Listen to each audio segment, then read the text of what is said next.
This Week in Economics on the 5th of March, 2018. Numbers Man here, part of WBRN Radio's broadcast and the Bostonred Network. We sort of rearranged things and we're moving through this. The transition is coming. This is our macroeconomics program. We'll have at the end of our part here some of the testimony from Jerome Powell. He is the new head of the Federal Reserve. He is testifying as a part of the Humphrey Hawkins series, as from Senator Hubert Humphrey was mandated, and Augustus Hawkins, he was a representative from Los Angeles. This annual report on the state of the economy, he will be speaking to the House committee there, and we'll look forward to having some of that testimony. We'll also look at this broadcast, I should say, China, where they're going. 6.5% is their target, and how they intend to reach this target, their priorities. We'll talk some about it.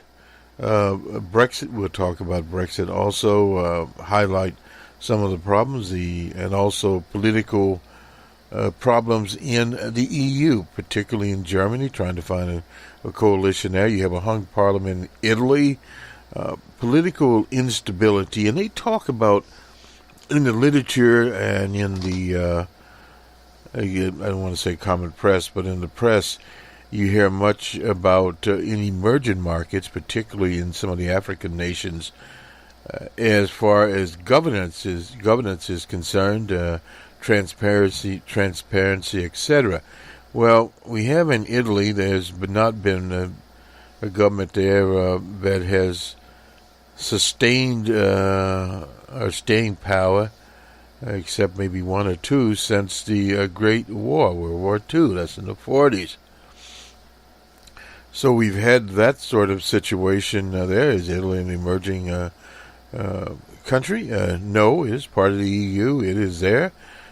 Germany is beginning to have problems. Part of the problem that you have now is this new tilt to the right, and how to get certain parts of the economy, how to get more quote-unquote bang for the buck. I'd like to talk about this on a macroeconomics program. But we will talk about that, and we'll use as a basis, so you have to have a starting point, an article by Robert Samuelson in the Washington Post. He was writing on the 5th of March. And the question he asked, can we run the economy hot? Now, we'll put a link to a paper that was written in 1973 by the late Arthur Occam. But anyway, let's get to it, and we'll go a little bit into the study here. At least we'll define what a hot economy is and the whole idea behind it. To those who think that the Trump economic policy is simply an extended program to make the rich richer, there's another and more subtle possibility. The focus on the rich, while understandable, simplifies and misrepresents the larger ambition of the Trump program. Remember, during the election, DJ Trump talked about draining the swamp, etc., creating jobs. This is to create an economy that operates at the outer edges of its productive capacity, one that is exhausting its supply of workers and surplus of goods and services. This is the sense that the economy is hot. The comparable term in the 60s and 70s was high-pressure economy. The theory is that only such an economy can force businesses to raise wages and hire marginal workers. Trump is shaping economic policy to realize this vision, and in the process reap the political rewards of doing so. There's only one snag. We tried this in the 60s and 70s. It failed abysmally.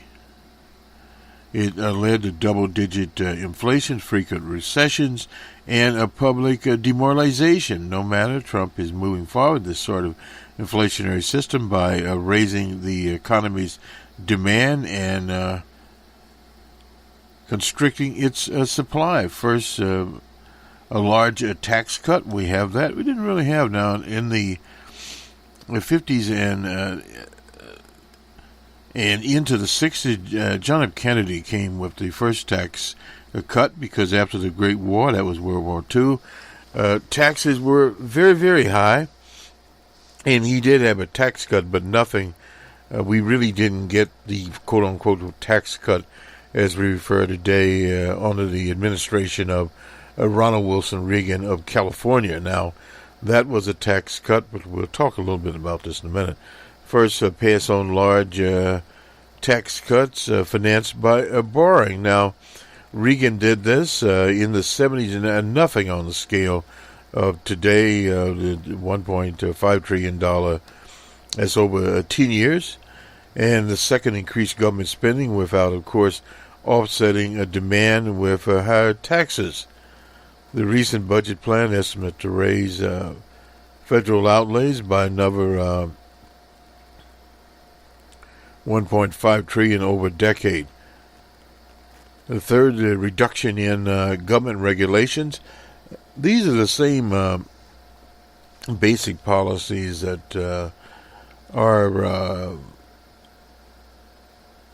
pronounced by these so-called populist parties in various European countries. In Italy, different situation there. In Germany, and focus on immigration, including to make it easier for new investment, construction projects. This is would raise demand through estimating how much is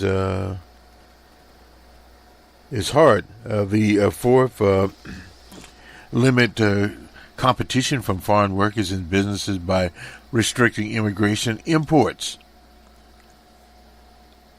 Check from border wall to rescinding the DECA, Deferred Action Childhood Arrivals. The administration has been anti-immigrant, likewise has been protectionist. The tariffs on steel and aluminum, aluminium, what do you want to call it, 25% on steel, 10% on aluminum. These are these policies for me. Less for me is their collective impact, which again is to stimulate demand and shrink supply. For the record, the economy hasn't yet broke from the Obama presidency or the Obama model. Economic growth is averaging about 2% annually. Payroll employment is growing slightly below 200,000 a month. Annual inflation by various measurements is around 2%. Mr. Powell will get to that. What the Fed sees there moving into the zone where Trump's policies may foster bad economics. He says the tight labor market might raise wages or compensation increases, and there in turn might stimulate higher price increases. Well, many of these will be passed on. They are off of which price spiral reminiscent of the 60s and 70s. This, of course, wouldn't be the end of it. The prospects of higher inflation means the Fed, and we'll have a little bit on that, the Fed could respond by heighten inflation fears by raising interest rates more than is expected. We'll go to Bloomberg and talk a little bit about this. Running the economy hot is superficially an attractive policy. It promises to deliver the benefits of a strong economy to those who need it most. It suggests that we can enjoy the advantages of full employment on more or less permanent basis, but like many appealing visionary ideas, its utility breaks down in practice. And this is a little bit different from the supply siders now, and we'll get to Arthur Occam's paper here in a minute, but Arthur Occam, of course, was a progressive.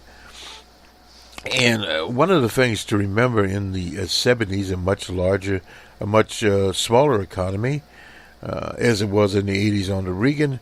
But at the same time, what you're looking at is a situation where the whole structure of work was totally different. Now, in the 50s, they were moving from a wartime economy. In the 40s,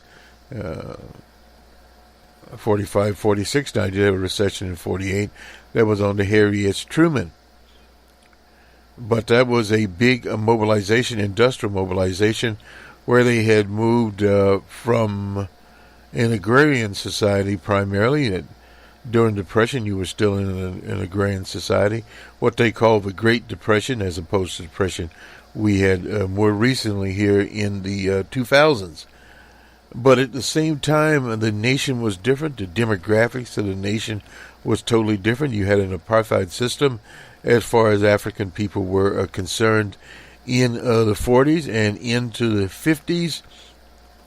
Thus, you did not have full utilization of the economy, even running the economy hot. But at the same time, you had more ownership, home ownership, I should say, by African Americans. We didn't factor in Latinos at the time, because Latinos at that time were classified as primarily as Europeans. So the immigration problem was not a problem, quote unquote, at that time, and not seen as one. Different type of Eurocentric immigration laws were running abundant. So you did not have that particular scenario. Thus, you were trying to move people from very menial jobs to, say, a factory job or a good job. Now, these days, it's more difficult to move to a quote-unquote factory job. One of the things going on out there. We have our fight for 15. We've been agitating around.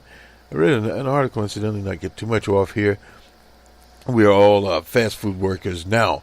Well, the situation is that was in fast food, whereas many supporters of this populist movement of the Trump campaign, they have their eyes on $20 an hour. Those are people in Indiana, Pennsylvania that work in the factories under appalling conditions. Now, all of this said, there are other things that are also playing into it.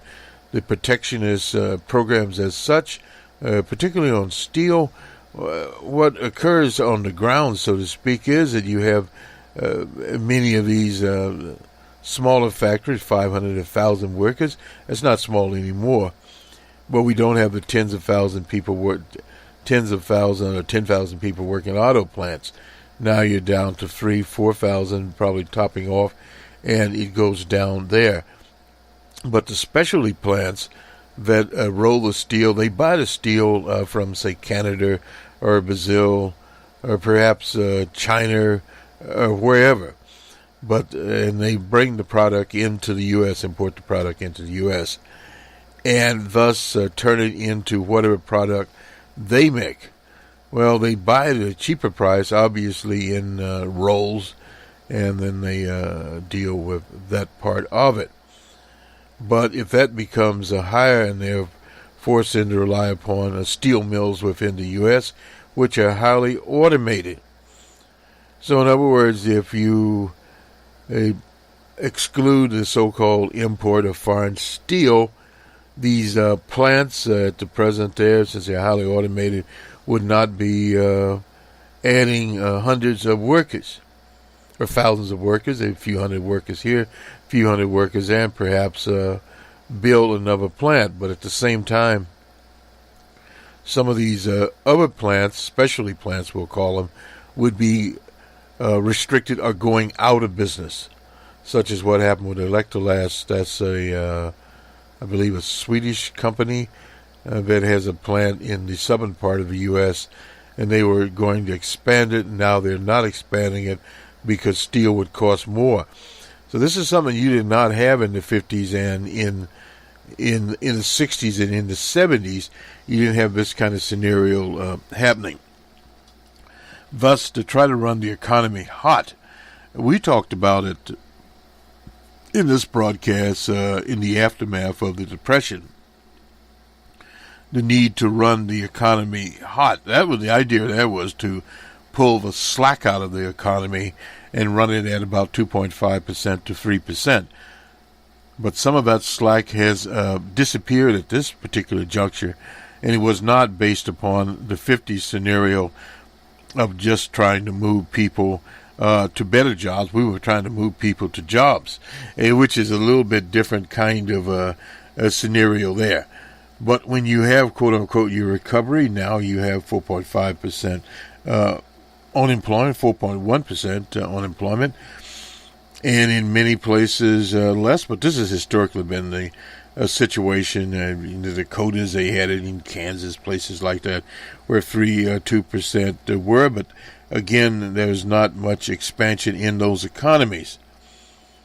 But what we'll see from this new protectionist situation that is there, these farm states that sell their crops in the international market will begin to feel the pinch.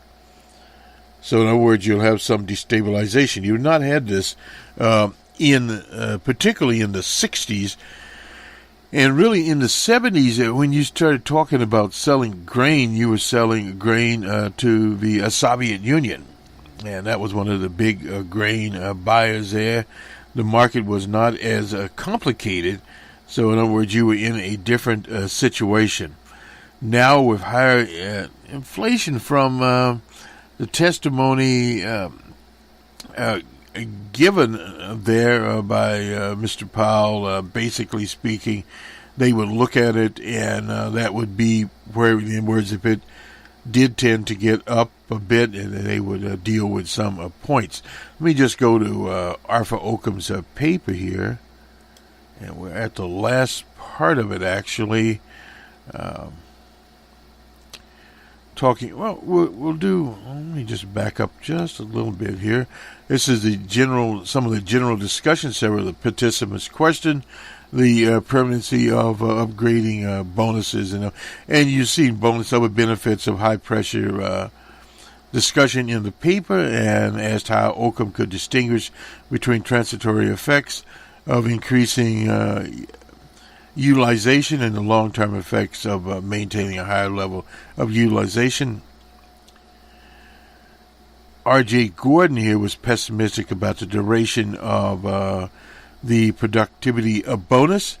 In a post-war period, strong gains in productivity have tended to accrue during periods of rapid output growth, but seem to erode when the economy settles into a high-pressure state. He underlined Fellner's remarks in 1969 was a poor year for productivity, and he added that 1956 had been as well, and he questioned Dr. Ockham's generalization that existing studies pointed to a permanent productivity bonus. Finally, Gordon states that the shift towards a durable good manufacturing, which is so strong in Dr. Ockham's finding, could not persist for very long. Now, this is the downside of it. You rank up the economy, how long are you able to keep it at that level? Not as long, unless now in a modern globalized industrial capitalist economy. He suggested that investment models that could be used to determine the appropriate timing of this cyclical response. He also affirmed the position that he took in his own paper on this issue as part of a cyclical rise in the average weekly hour was transitory. Well, you'll have this, and Karl Marx pointed out that for workers, it basically doesn't matter once the worker arrives at the plant. If the worker works 40 hours a week or 60 hours a week, things are at that point the worker is there. So it doesn't cost the employer or the capitalist more there. Let me just get to a little bit more. This is Fellner's discussion. If we attempt to generate exceptionally high pressure expansion, we may inadvertently generate the type of instability that makes the 4% unemployment rate a temporary wayside to 6%. Well, it could happen. We're seeing a little bit of this instability now, but the problem with this economy, we'll call it the Trump economy, is that we're really at the beginning of it. These elements are just now popping in, and we now have, and it will be a list of these tariffs. But it'll take a while for the tariffs to work through the economy, so a little bit premature on that. And also with the immigration program, it takes a while for all of that to happen. But we have a wild card in here now with robotics. We didn't have robotics in the 70s. We were starting in the 80s with robotics. At least in Japan, they had introduced robotics. And we'd started to move to a new factory situation. That's when many workers lost their job, a complete redo of manufacturing. Now, but this so-called hot economy is the type of economy where you move service workers up to more substantial, what they call doable goods jobs.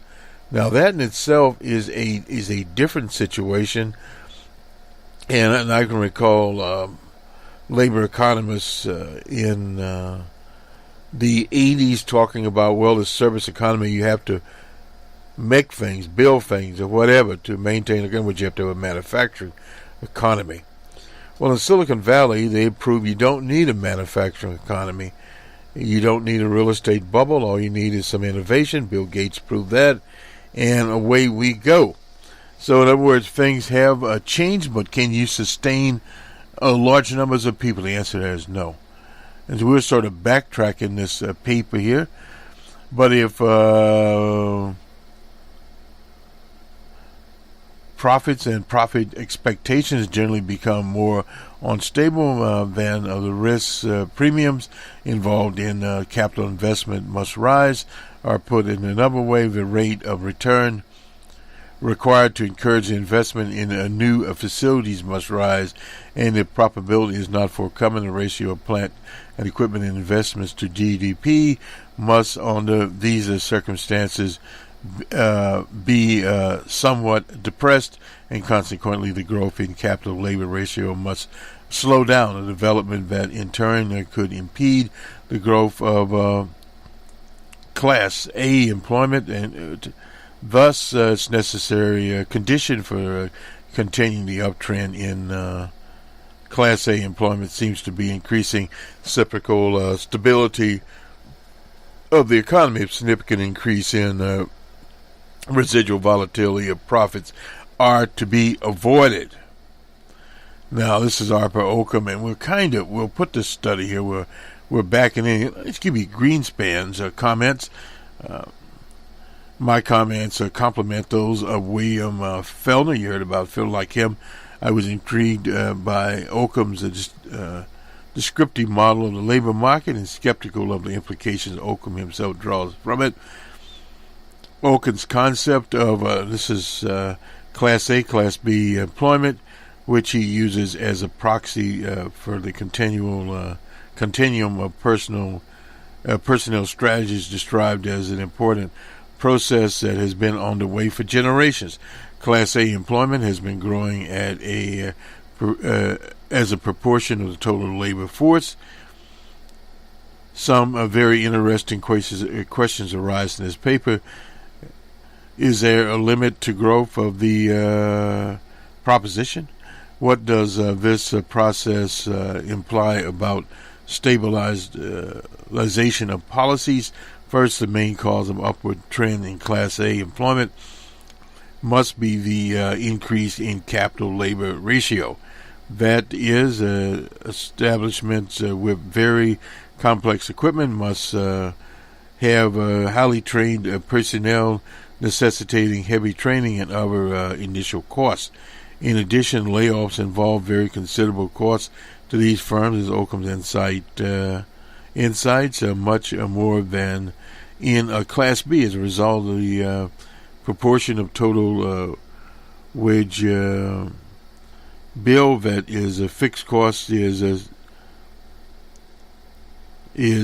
securely increasing, secularly increasing. Excuse me.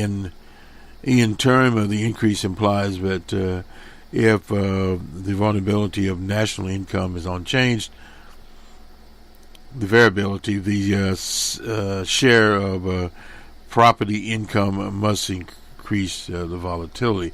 This is Alan Greenspan. I'm sort of going at it a little backward here just to reach somebody, because obviously there's more of Arpa Occam here.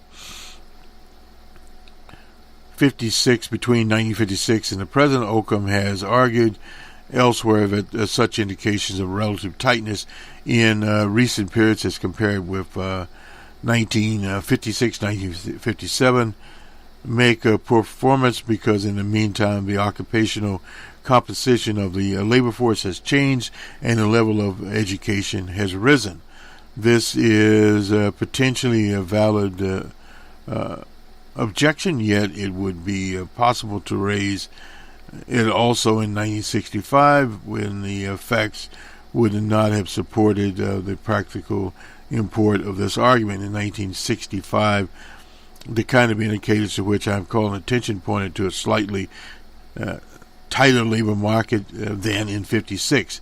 65 now. 65 was the start of the Vietnam War. Give a little historic context here.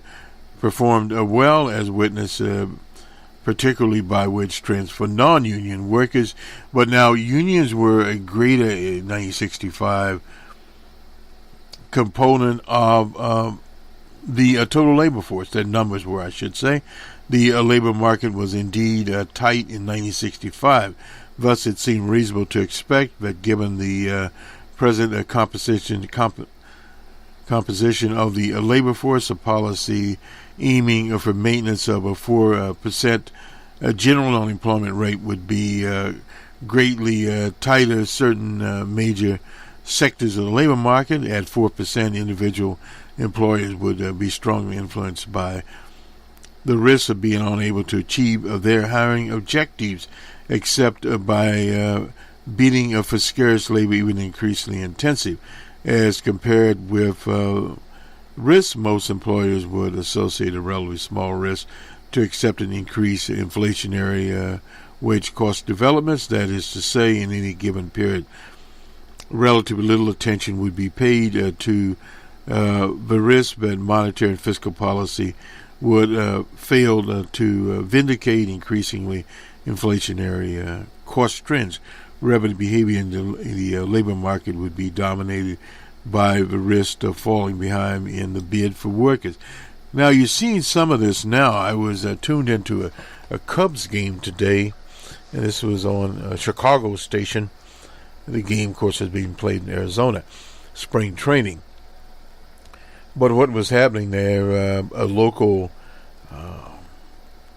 home supply was on radio trying to find workers. So the market has tightened up at this point in time there.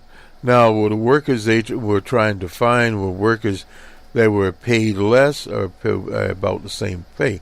Well, it's one of the things that's starting to happen, that you have the fight for 15, and in many parts, I was talking to a fellow tonight from Florida, their top hourly was around $10 an hour, so to speak, and rents, he was in Fort Lauderdale, rents there were very expensive, anywhere from $1,500, $1,600, $1,700 to $2,000 a month for a flat. So thus, touristy towns, a little different kind of economics, and the basis of, say, Florida.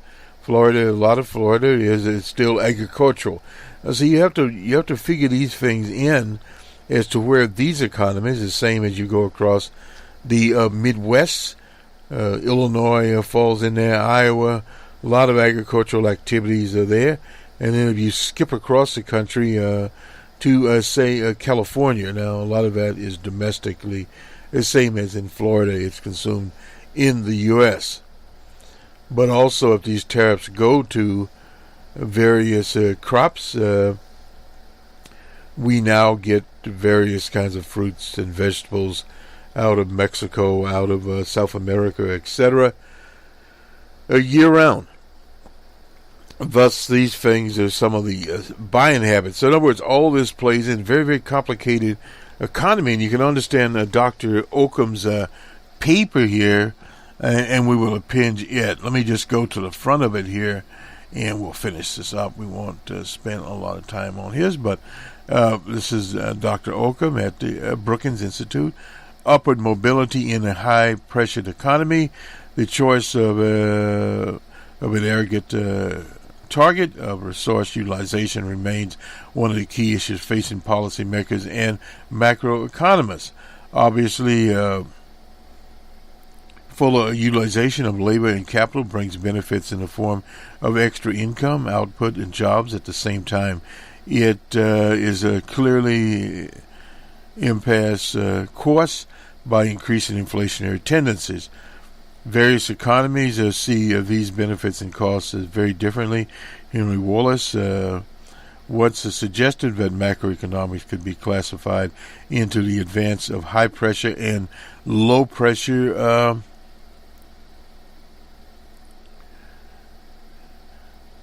operations of the economy. At the present time, the controversial range target for unemployment extends from 4 to 5%. This is basically where we are now. Generally, high-pressure advocates concede that with existing labor market institutions, unemployment rates below 4% would be associated with unacceptable inflation, while most low-pressure advocates suggest that unemployment rates above 5% are intolerable. More than a decade ago, I contributed to a dialogue by estimating the bonus input associated with high-pressure economies.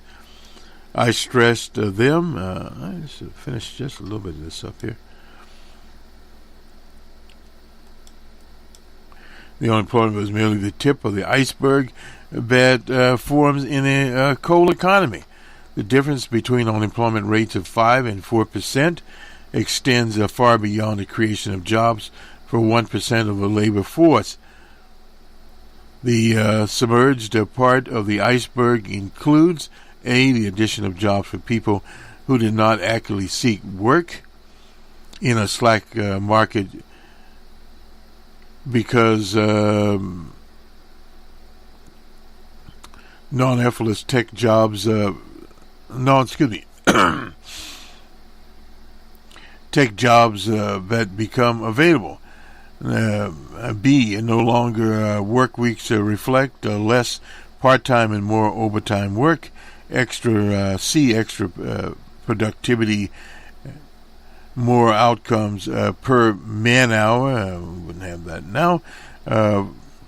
From fuller and more effective use of labor and capital in light of these findings of other researchers and various aspects of output-employment relations, I shall qualify and modify,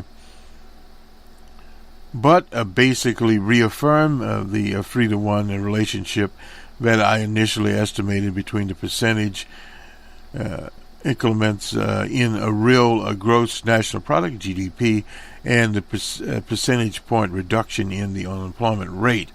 The body of research has highlighted the several behavior forces that hold down the addition to unemployment relative to the shortfall of input in a slack economy. Now, we've talked about a slack economy here, and I'll finish up with Dr. Occam.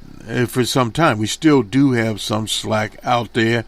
I listened to Dr. Bernanke, a former Fed chair, interviewing another former chair, Janet Yellen. We'll bring this to you in another special presentation. Perhaps we'll go back here, but let me finish this up. Deterred by search costs, some would-be workers do not hunt for jobs when chances of finding reasonably good ones are poor. We call them discouraged workers now. and consequently are not counted among the unemployed. Similarly, workers accept cutbacks to part-time employment when full-time jobs are not available. We've heard that many times from the Fed. So let's move on now from this. We'll move to China. This is Bloomberg. China sets GDP target at 6.5% as the stable path intensifies. China's growth target's around 6.5% here, is equivalent to last year's goal. So the goals have not changed that much there. The government also signaled its intent to continue efforts to slow the growth of debt, set higher budget deficit targets markedly lower at 2.6% of GDP, down from 3% in the past 2 years. The omission from GDP growth targets of highest if possible and new lower budget deficit targets suggest slower growth and a fiscal drag. That's from Colin Henderson, a managing director at one of the Asian funds in Singapore. This makes sense for China in the context of a new focus on financial de-risking, poverty evasion, and environmental cleanup. Other key economic objectives include retail sales growth at about 10%, consumer prices will rise at 3%, the same as last year. Creation of 11 million new urban jobs, the same as last year also. And yuan's exchange rate to remain stable at equilibrium level. So these are some of the things. Here's a separate report. The National Development and Reform Commission said M2's growth will remain roughly in line with last year's growth there. So in other words, China will be about the same. Other objectives released, energy cut per unit of GDP by more than 3% versus 3.4% was the goal in 2017. Keep registered urban unemployment rate under 4.5%, unchanged there. Cut about 3 million tons of steel capacity. Talked about this, compared with 50 million tons last year. Defense spending is expected to rise to 8.1%, the quickest pace in 3 years. This is from Bloomberg. And let's see what I think. Basically, this is the key points are from China's government work report in 2018. Import tariffs to cut, China to lower import tariffs for vehicles and various consumer goods. Internet and telecom to cancel domestic internet data roaming fees in 2018. To cut rates for mobile internet service by at least 30%. And to expand free Wi-Fi spots in public areas. This is one of the things we've been campaigning in the U.S. For a very, very long time. To lower bandwidth charges for families and enterprises, open up China to expanded openings to foreign investment in telecom, new energy vehicles, healthcare, and education. Tax and wages to cut taxes for enterprises and individuals by 800 billion yuan this year. China to lift a threshold for levying a personal income tax there, and to adjust levels of minimum wage reasonably this year. So some of the same things happening here.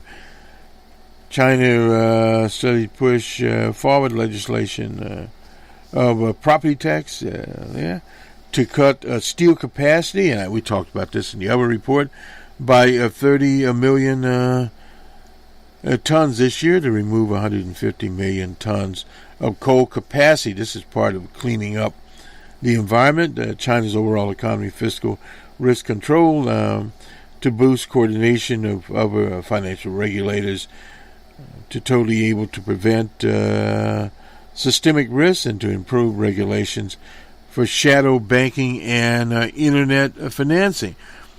Now, they're talking about shadow banking, whereas we have here, I don't have it up here now, but the Fed, the legislation, I should say, is being talked about to change some of the Dodd-Frank rules for banks. Now, that will have another impact, excuse me, and both political parties are lining up behind it on the context of helping, quote-unquote, community banks. But what you do is you introduce more risks into the system, that is in the U.S. Those are some of the things that are happening here, period. And let's see, we're looking here. This is market volatility. Alan Greenspan, incidentally, spent a lot of time talking about the market, nervous about the volatility, one of the stock market's most celebrated observers of market volatility, says not to worry. Marco Kolenvek, the global head of derivatives and quantitative strategies at J.P. Morgan, says that while the market turmoil is unsettling, the current sell-off is entirely technical in nature, and that the fundamentals do not change, and as such, we believe is an opportunity for human investors with some tolerance for market volatility to step it up. What causes the problem? Well, he points to a slew of trading strategies short of the VOX, relies on volatility prices, etc. there. Anyway, this kind of on this, he's in Kolanovich is optimistic because the fundamentals are strong. You heard this before, just before the last depression. Anyway, global growth is very strong. Corporate earnings are at a record high. There's no doubt about that. And commodities have stabilized, and the U.S. dollar, is weak. And we've also want to add that the new Fed chairman uses the stock market as a scorecard. Is highly unlikely to do anything to derail the market. Now, this is the same thing as Greenspan. And remember, history does not repeat itself, and this is some things adding to potentially could be a dangerous mix. The reliance on the market. Now, you got to remember, the market is one big speculative operation there, as the commodities market's a big gamble. So when you start relying on these, you could get into what Dr. Greenspan, irrational exuberance.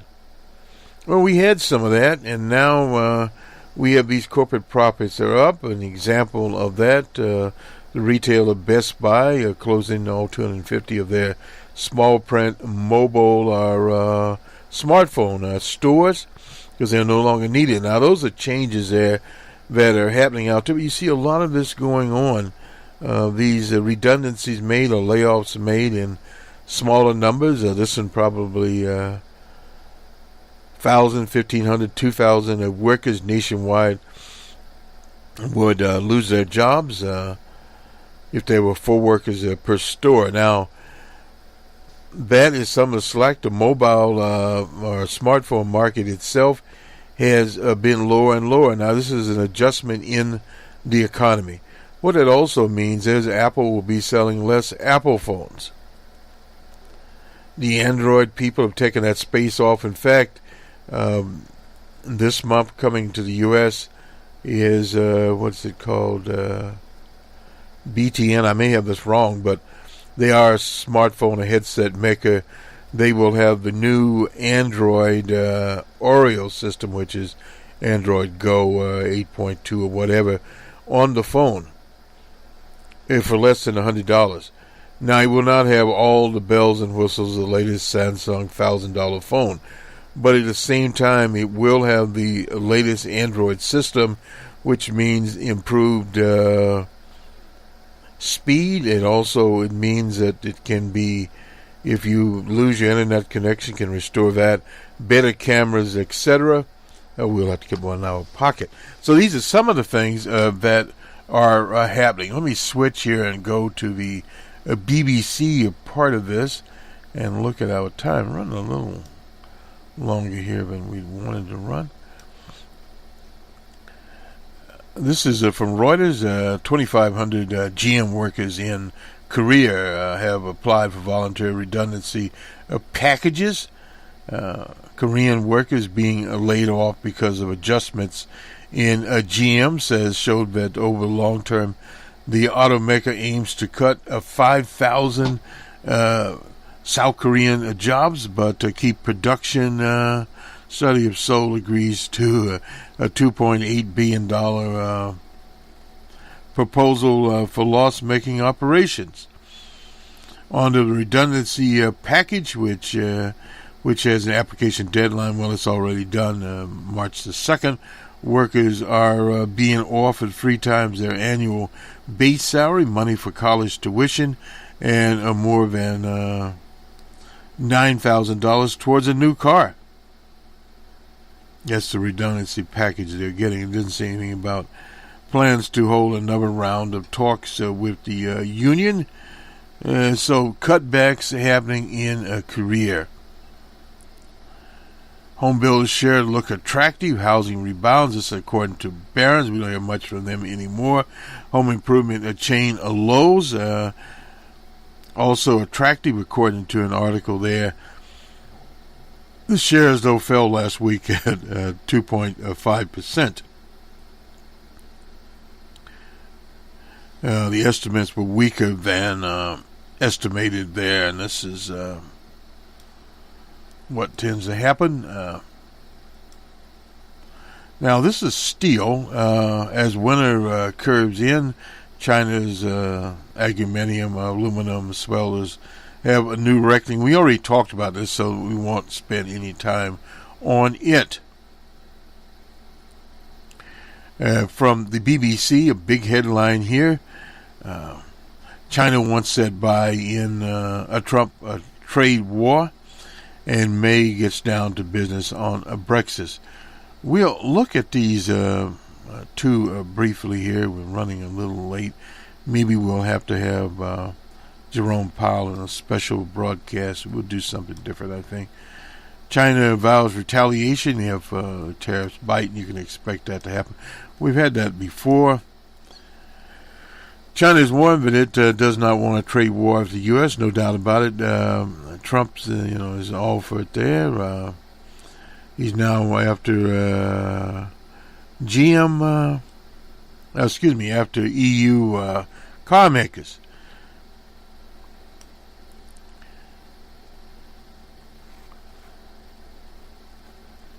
The Chinese would take necessary steps if their interest is hurt. Canada says the tariffs would cause disruptions on both sides of the border. That's been talked about.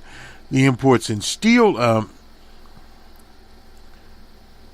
almost $500 million of steel. Canada is first, EU is second, and then the Republic of Korea, then Mexico, Brazil, Japan, Taiwan, and China is third from last in the Russian Federation, about the same, less than 100 million, and then Turkey.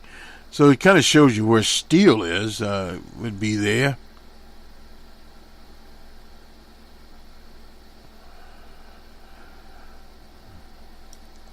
From Orrin Hatch says American citizen would be made to pay from that, no doubt about that. This is the other side of this policy. And it's always one of those situations that people end up paying for these kind of situations. We've had high tariffs before, nothing new there. Highly smooth tariffs were disastrous, and they can be very disastrous here. It's just sort of there used to be a classic on the political side, picking and choosing here, and you has changed our basics, the parts supply risks here, the instability we talked about, the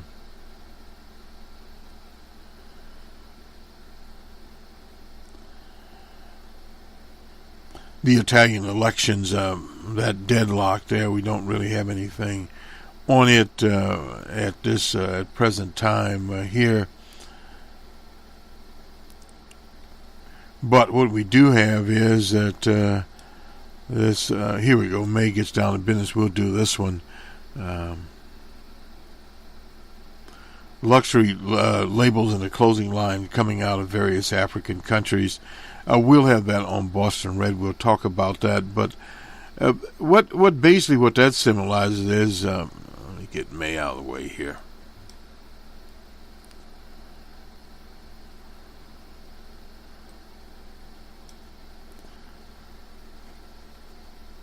Businesses will be more appreciative is that this is not a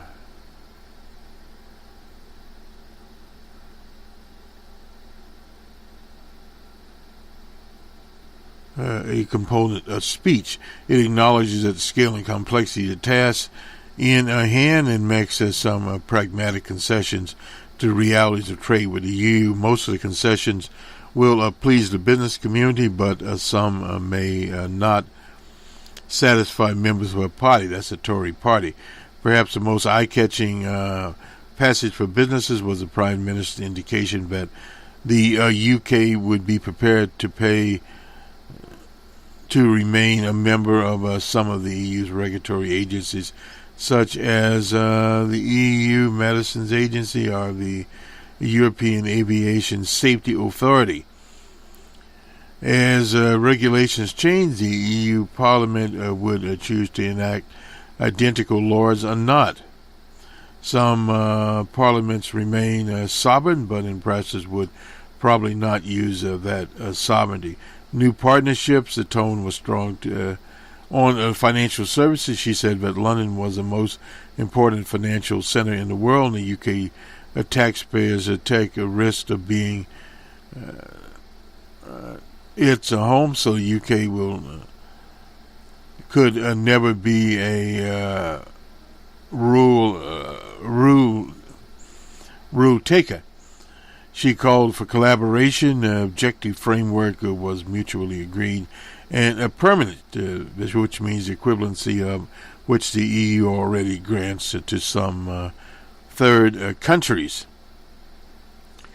One customer seems a new partnership with the EU would become the favorite, our customer, This would require the UK to enforce both its customer arrangements and act as an agent for the EU. And so, in other words, May says the two sides were close to agreement on the implementation period, as some members of our own party would rather not agree to that until they know exactly what they're implementing. Well, it's a long fight here, and will continue to be a long fight.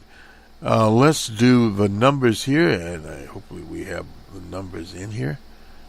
Let me just try one more time to make sure we have. These are Monday numbers unless otherwise noted from the BBC. The Global 30 at 33.55. That's the BBC Global 30. The FTSE All-Share at 12.41. In Amsterdam today, this morning, at 3.61. In the DAC at 7.90. In Paris, they're at 3.89. In Brussels, 11.59. And in Madrid, negative 12.60. In Zurich, 24.90. In Moscow, this is on Friday, negative 9.06. In Bombay today, a negative 314.79. In Karachi on Sunday, 230.10. In Lahore on Friday, negative 45.11. In Colombo, also on Friday, 5.24. In Tehran on Wednesday, negative 139. In Sydney today, a negative 32. The Nikkei, a negative 139.55. The Hang Seng today, negative 697.01. And in Shanghai, 2.40. In New York on Friday, a negative 70.92. The Nasdaq was at 77.31 in the positive, and the Merck, that's the commodities market out of the Midwest city of Chicago, at 13.58. In San Pablo on Monday, negative 10.46, or 1046.71. I was wondering if that is... Anyway, in Mexico, we have negative 648.42. That was on Friday. To the commodities, hopefully we'll have this right.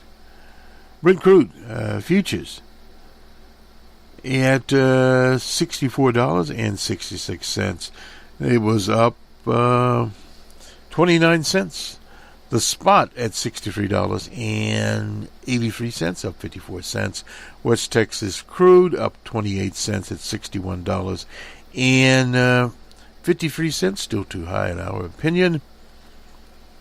Gold futures on the Forex up $9.05 at $1,320.30. Dubai Gold futures up $8.10. That's on a Friday. That was on Wednesday, incidentally. On a Friday at $1,324. And silver up 13 cents on Friday at $16.44. Euronext live futures. I'm not sure why we do these, but we do. Cocoa down 254. Robusta coffee down 68. This is on Monday. Everything's on Monday. White sugar was up 30 cents. The Bloomberg Commodities Index, that was on Wednesday at 86.59. Well, this brings to an end another This Week in Economics from WBRN Radio in Boston on the Bostonred Network, although on some channels we appear out of New York. For those in business, make it a productive one. We'll have Lawrence Powell, his testimony and commentary on a special presentation on the Numbers Man channel, because we're already moving up here. And for the consumer, obviously keep your eye on the ball. And we'll put Arpa Occam's paper there, effectively called the hot coal economy. Two different ways of looking at it. We have now the Obama economy, or the Obama model, which would be more of the coal model, a sustainable model that, excuse me, you gradually take the slack out, but at the same time you have job creation. Now, part of the problem there is wages have been stagnant. Now, if you start moving to the hot economy, you then would adjust for some of this, and some of it is being adjusted now. The only problem is you bring in these trade wars, and you could ruin everything that you're doing there. So, in other words, you don't necessarily want to have that restriction now. In the 60s and the 70s, you were not really worried about the import-export ratio there, because, again, there were some imports, not a lot of exports, and you were dealing with things of the nature of wheat and that sort of thing. Now, with cars, that came in the late 70s and into the 80s, where you had the Japanese imports coming in to the U.S. but now it's much, much more globalized, and also the parts regime. Now that is also part of it that will be hurt by these exports, because many of the parts, they buy the materials in bulk, the steel, etc., and they reshape those things, and a lot of that type of stuff is done in Tennessee and other places. So you start to affect that particular situation. So in other words, it complicates your whole situation, and you're also talking about taking off bank regulations with Dodd-Frank. So your risk factor will be up, not only in the banking, the big banks, but in some of the $50 billion or less banks also. So you're starting to get into that situation, less protection for consumers. You're getting into a very raw, laissez-faire economy in 1998. And when you start to model this kind of occurrence, you start to see these factors, but we have to wait, particularly on these tariffs, for them to work through the economy. So we're probably looking, we're in Q1 now, Q2, perhaps even Q4 before we start to see some of the effects. Now, we are seeing some now with the Electrolax